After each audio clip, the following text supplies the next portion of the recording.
Good morning, everyone. Welcome to our Thursday morning gathering brought to you by Harvard Pilgrim Healthcare and Tufts Health Plan.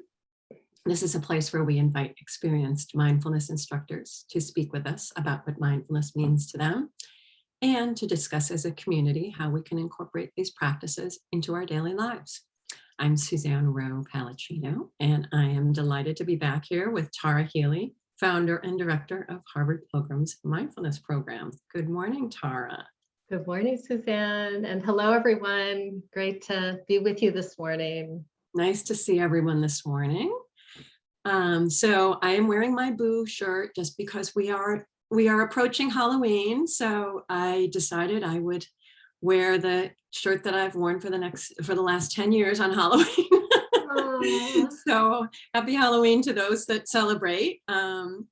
And so just welcoming everyone and hoping everyone's having a good morning this morning. Today, Tara will start us off with sharing a question for the group, and then she'll share some thoughts with us, lead us in a guided practice. And then after that, we'll have time for questions. So as we always do, go to the bottom of your screen and open up the chat. And that's where you can type in any questions and comments at any point in our time together. And the drop-down menu, the blue menu below, you can hit everyone on the drop-down menu, and that will give you a chance to see everyone's comments as they come in. So for our question this morning, Tara, what do we have to start off? Thank you for that reminder too with the chat, because mine doesn't default to everyone, Suzanne. So it's I have to, and sometimes it does, but not on this Zoom, but on other Zooms. Anyway, good morning, everyone, and welcome. Suzanne and I always get on these calls a little bit early, and we usually kind of check in. And this morning we started talking about trees, and I fairly recently finished reading a book by Suzanne Simard called Finding the Mother Tree. And it had a really big impact on me. It was really an amazing book. And I was sharing with Suzanne. She's also interviewed on Krista Tippett's podcast. So if anybody listens to Krista Tippett, you can listen to that. Even without reading the book, she gives kind of the highlights. And so as Suzanne and I were talking about what question to open with this morning, Suzanne said, how about if we ask people what their favorite tree is? And so if that's the question this morning, as you look outside your door, or if you, kind of think about trees that inspire you or bring about a sense of awe, what is a tree that does that for you, that inspires a sense of awe? And while everybody is thinking, Suzanne and I will share what our favorite trees are, and knowing that we all have probably more than one. And thank you, I'm loving seeing these coming in. But Suzanne? Yeah, my favorite is a ginkgo tree. Growing up, my mother planted one and would every year measure us against the growth of the ginkgo tree. So, and I've planted one in my own yard now since my mother has passed. So that's what a nice strength. The tree just signifies a lot of strength because it's lasted for centuries. So yeah. How about you, Tara? Yeah, I was out in Northern California and went to see the redwoods and, and these old growth forests, and just remarkable. I mean, breathtaking, awe-inspiring for sure. Amazing trees. Yeah. Someone else that has a ginkgo tree is a favorite. What's that? Someone else has Teresa. Yeah. Yeah. I love birch trees too. And like you said, weeping willow, oh my gosh. Yes. Another one that was in my yard growing up. Yeah. Banyan tree. The weeping, a 200-year-old tree in Farlow Park in Newton. Wow. Birch, oak. Sassafras, oak tree. Oh, wow. Feeds over 4,000 species. Wow, that's amazing. Yeah. Azalea. Yeah, they're pretty remarkable. So, with that, I thought I would say just a couple things about trees, because I'm feeling quite inspired by them this morning. And after reading Suzanne's book, I started also kind of looking into trees more. And in Africa, there is an acacia tree that will release a chemical into the air that will signal a threat to other trees. And the other trees smell it and they're warned of danger, and then they'll produce a chemical that will ward off a predator. So, I mean, that is such a remarkable thing, right? That it's like the trees are talking to each other. And then the other thing too, with this particular tree, but I think it might be true with others, with insects, the leaves of certain trees can taste the saliva of the insect. And then they will send a chemical that attracts a predator that likes to eat that insect. I mean, it's really incredible. But the other thing that was so prevalent in Suzanne Simard's book was that trees everywhere are social, and that they care for each other and they feed and protect. So some early research, many scientists were coming from the idea that it's survival of the fittest with trees, that they're all grasping for nutrients and for sunlight.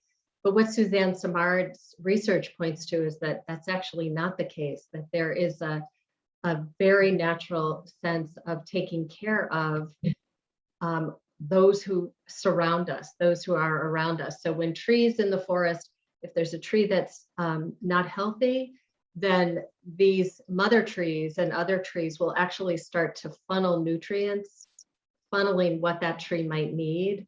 So it's just remarkable. And then as trees have a lifespan and die, then there are animals that can burrow in those trees. So it's like everything gets recycled. And so I just love that. And it really reminds me of Rick Hansen, who's a neuropsychologist, where he talks about when we come across something that's awe-inspiring, that the idea that we can actually savor that feeling for really only 20 to 30 seconds, just be like he actually uses the word to be like a sponge for the feeling. So it's like noticing that sense of awe and then feeling it for 20 to 30 seconds.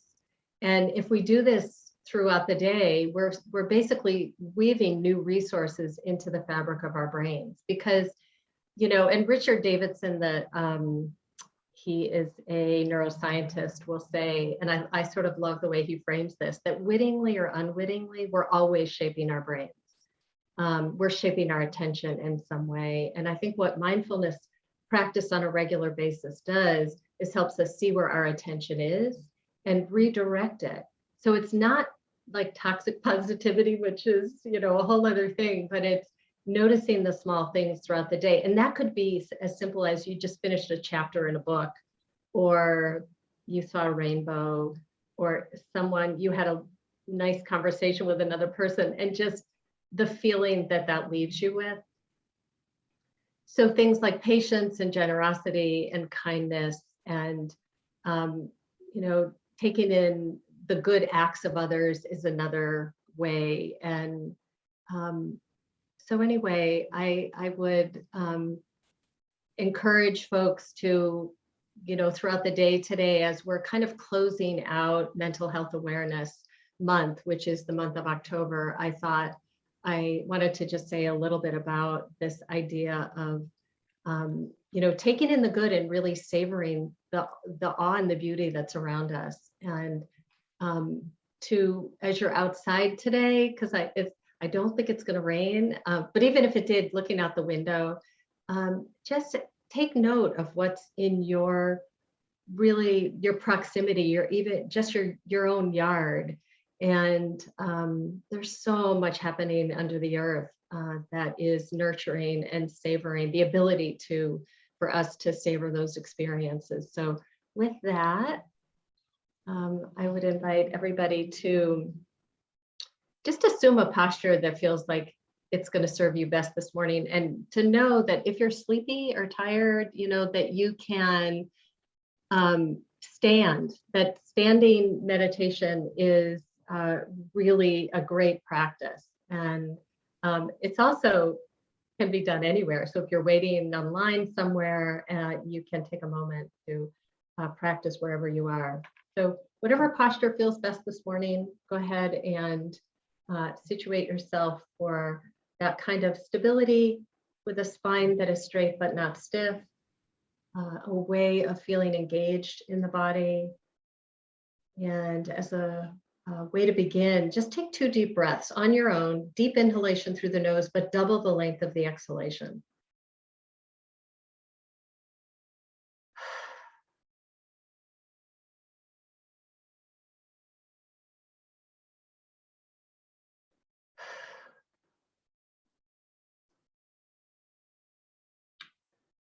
And letting go of what has happened so far today and releasing anticipation of what's to come.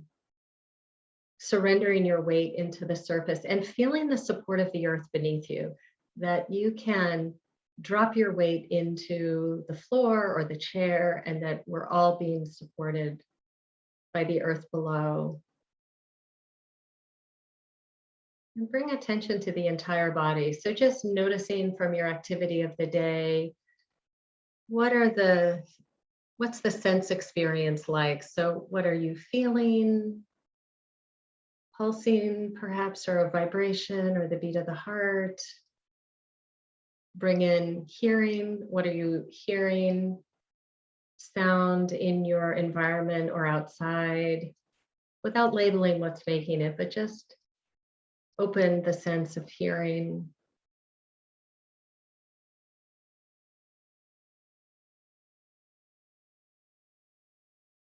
Allowing sound to remain in the background, bringing your awareness back to the body. I'll just take us through a scan of the body. So starting at the very top of the head, aware of sensation or lack of sensation. And bringing awareness down over the sides of the head and the back of the head and just noticing what's there. Lack of sensation is also something to be aware of. Let's come around to the face, including the eyes and the nose and the jaw. Softening the muscles of the face, just to the degree that you're able. Sweeping awareness down over the throat, the sides of the neck, the back of the neck, the shoulders, down the upper arms, elbows, forearms, and hands. Just this sense of warmth, bringing the attention down to the very tips of the fingers.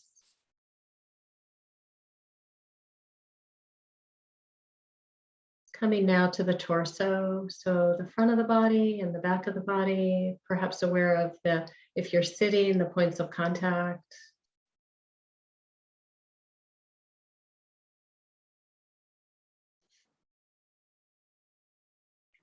Bringing awareness down over the thighs, the knees, the lower legs, and the feet. Just aware of sensation or lack of sensation. Aware of any holding. Soften just to the degree that you can.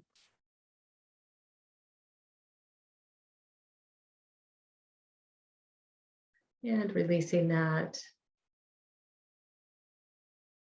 And let's find an anchor for the wandering mind. Knowing, just remembering the mind wants to wander. It wants to wander into the past or the future. And when we're practicing, the mind is going to continue to do that. So we're not trying to actually stop it. We're just simply seeing that when we've engaged a memory or planning for the future or worry, or we just make a soft mental note, either thinking, or you could be specific, like planning. And then release that and return to the anchor that you're going to use. So this morning, see what's easiest for you to connect with. And that's what you'll come back to over and over again as the mind wanders. And really watch frustration with the wandering mind. We don't actually need that. The mind is doing what it does. We're just simply saying, not now, and with a kind note of not now. So as you breathe, notice where breath sensation is strongest. You can also use sound. So if there's something in your background that's consistent, you can just connect in by hearing, not labeling or thinking about what's making it, but just literally hearing. You could also take the palms of your hands and rest them on the top of your thighs, and that point of contact would be what you come back to when the mind wanders. So I'll be silent and just keep returning over and over and over again as you notice the mind in some kind of a narrative.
Noticing where the mind is, releasing thought, softening the body, reestablishing posture, returning to your anchor.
And again, noticing where the mind is, releasing thought, softening the body and reestablishing your posture and returning to your anchor.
And as we bring this meditation to a close, may we be peaceful and at ease.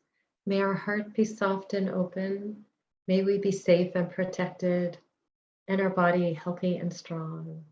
And may the benefit of our practice be for the well-being of all people everywhere. And if your eyes were closed, you can begin to slowly open. And if open, reconnecting and maybe taking a minute just to stretch. It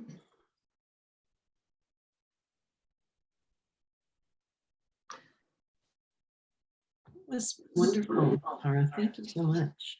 Thank you. Thank you, everybody.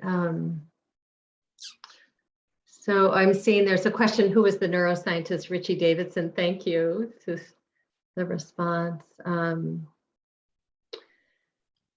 Yeah, so would love to hear from people if anybody wants to kind of share their experience just now in practice, or if anybody wants to share something that inspires them and produces that feeling of awe. Or Suzanne, I don't know if you had anything to add. It's interesting when you were talking about, someone made a comment about the phrase taking in the good and savoring the awe. I am just looking out my window, seeing all the leaves on my property, and how we might think of that as, oh, some people might think, oh, that's something that we need to clean up. Right. But it's not. No. It's such a wonderful food for the earth, and that leaves, if they're, my husband mows them in, and how there's such wonderful nutrients for the earth. So it's even just looking at things differently in nature and understanding, like you said earlier, how nature takes care of itself. Yeah, I love that, Suzanne. I love that you just said that, because I was also just reading about that, because it's like people are cleaning their yards up, and there's a part of me going, no, it's like the leaves are so good for the soil. Yeah. Oh, and get ready for leaf blowing. I know a woman in the New York Times just wrote a piece on how toxic leaf blowers are. Mm-hmm. Yes, I shared that. We have a sustainable group in our town.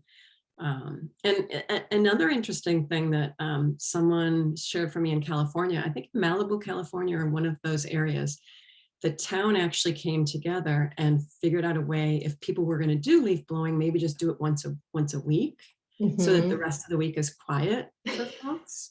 I thought, you got to start somewhere. Yep. I guess everybody would clear out during that one day. And hopefully, not to book any meetings if you're working from home. I know. Yeah, really. The other thing I'm just thinking about is, I think, Rick Hansen talks a lot about negativity bias. Like, as humans, we have that, it's built in, and that it's an ancient survival technique that we can actually override by taking in the good. I mean, it was built to keep us alive and safe back in the days of hunters and gatherers. So it had a really important function. But as he and also Richie Davidson talks about, we have this capacity to that whatever we incline our mind toward, on a regular basis, we will create new neural pathways. So just this idea of taking in the beauty around us, and even the, you know, what you were just saying, Suzanne, like nature does its job of taking care of itself and all of its surrounding. We can do the same also for each other and for our, you know, the health of our minds and our well-being. So yes. And, you know, I just one other point you helped me think about is when we go into a state of maybe anxiety or something like that, it's natural. I mean, the reason why it's happening is to protect us in some way. So if we can turn to it and say, wow, well, thank you to my body for protecting me, but try to look at it in a different way. Yeah, that's great. Before we get off, I want to just comment. I know that Teresa's mentioning the book by Peter Wohlleben, The Hidden Life of Trees, and that is a really amazing book. But I love what, which I didn't see, Teresa, thank you for this. A reviewer calls it heavily dusted with the glitter of wonderment. That is just the best. Yeah. So thank you so much, everyone, for joining this morning. And I wish you well today and this weekend coming up. Yeah. Yeah. Thank you, Tara, for joining us as always. And yes, to all the group out there for engaging with us this morning. It was really rich conversation. So we're grateful for it and for you joining. And we hope you have a wonderful weekend. We'll see you next week on Tuesday. Yep. Let's see. Christine O'Shaughnessy will be with us next Tuesday. Great. Yeah. Yeah. So, good. Happy to see you again and we'll see you next week. Bye. Bye.